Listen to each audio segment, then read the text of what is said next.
Hola a todos y bienvenidos a este análisis. Bueno, hoy tenemos por delante un marco filosófico que es verdaderamente profundo. Vamos a explorar cómo evoluciona nuestra conciencia y, a gran escala, cómo podemos elevar la civilización humana. El material que estamos desgranando nos lanza un reto brutal. Para avanzar, necesitamos un cambio radical en cómo nos relacionamos. Básicamente pasar de un sistema basado en el miedo puro y duro a uno basado en la comprensión.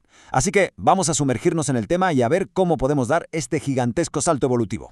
Vale, pues esta es nuestra hoja de ruta de hoy. Primero, castigo versus resultado.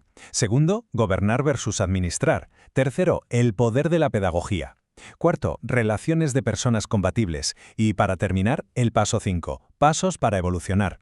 Arrancamos con la sección 1, castigo versus resultado.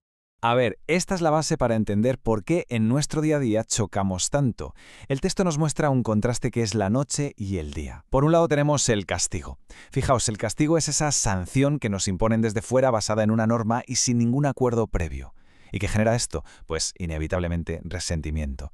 Imaginemos el entorno de trabajo. Si un proyecto sale mal y simplemente el jefe busca un culpable para penalizarlo, el equipo se desmotiva y se llena de rencor, ¿verdad?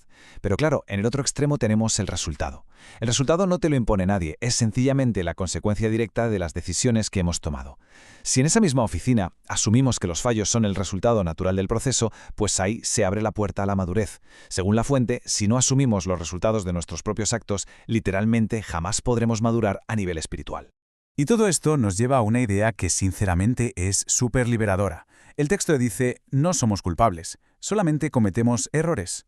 Y pensadlo bien, como humanos no llevamos una culpa intrínseca de fábrica, simplemente nos equivocamos porque no tenemos toda la sabiduría del universo, y ya está.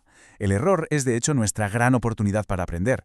Si hacemos algo y alguien se siente mal, es porque cometimos un error por falta de información, no porque seamos inherentemente malos o tengamos que cargar con esa culpa tremenda.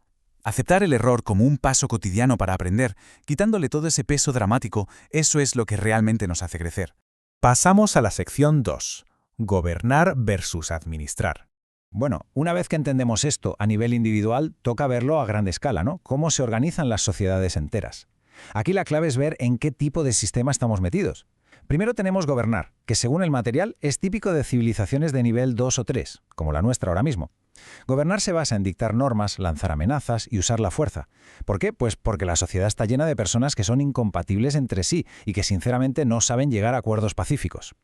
En cambio, administrar es otro nivel, literalmente. Hablamos de civilizaciones de nivel 4 o 5. Aquí no hay gobiernos que te impongan cosas. Lo que hay son centros de información donde personas que sí son compatibles reciben los datos, hacen sus propios acuerdos y, lo más importante, los cumplen libremente, sin un policía detrás obligándoles.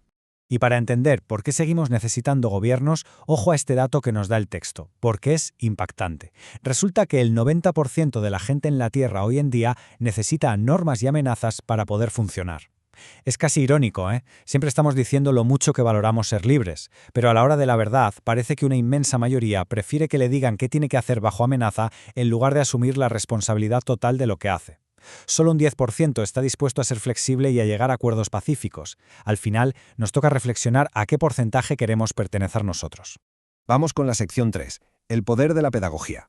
Entonces la gran pregunta es, si queremos pasar de ese enorme grupo regido por amenazas al grupo que funciona con información y acuerdos, ¿cómo lo hacemos?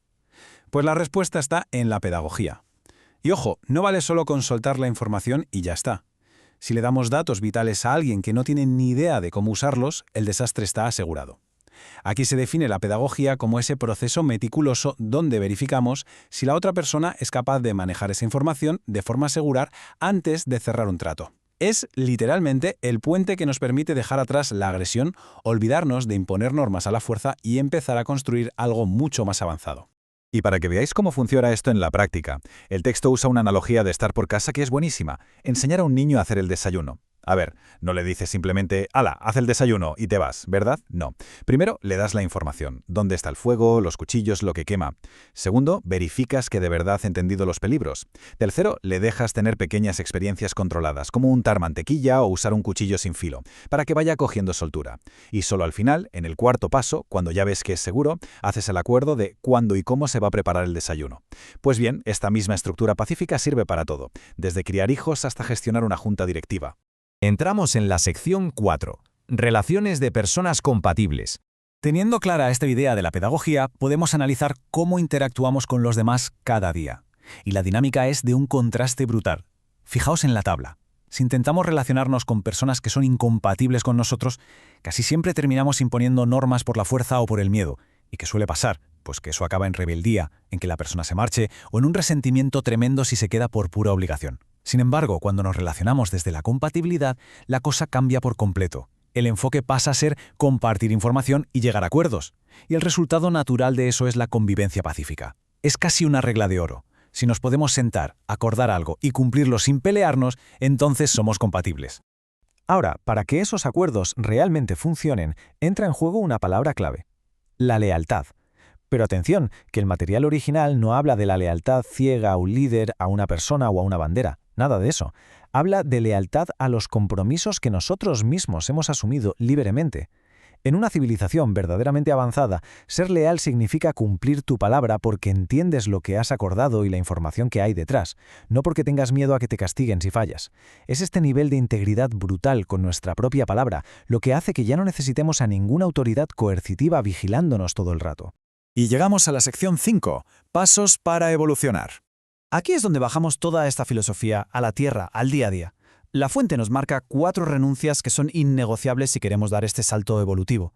Primero, renunciar a imponer, porque seamos sinceros, imponer algo es básicamente amenazar de forma disimulada.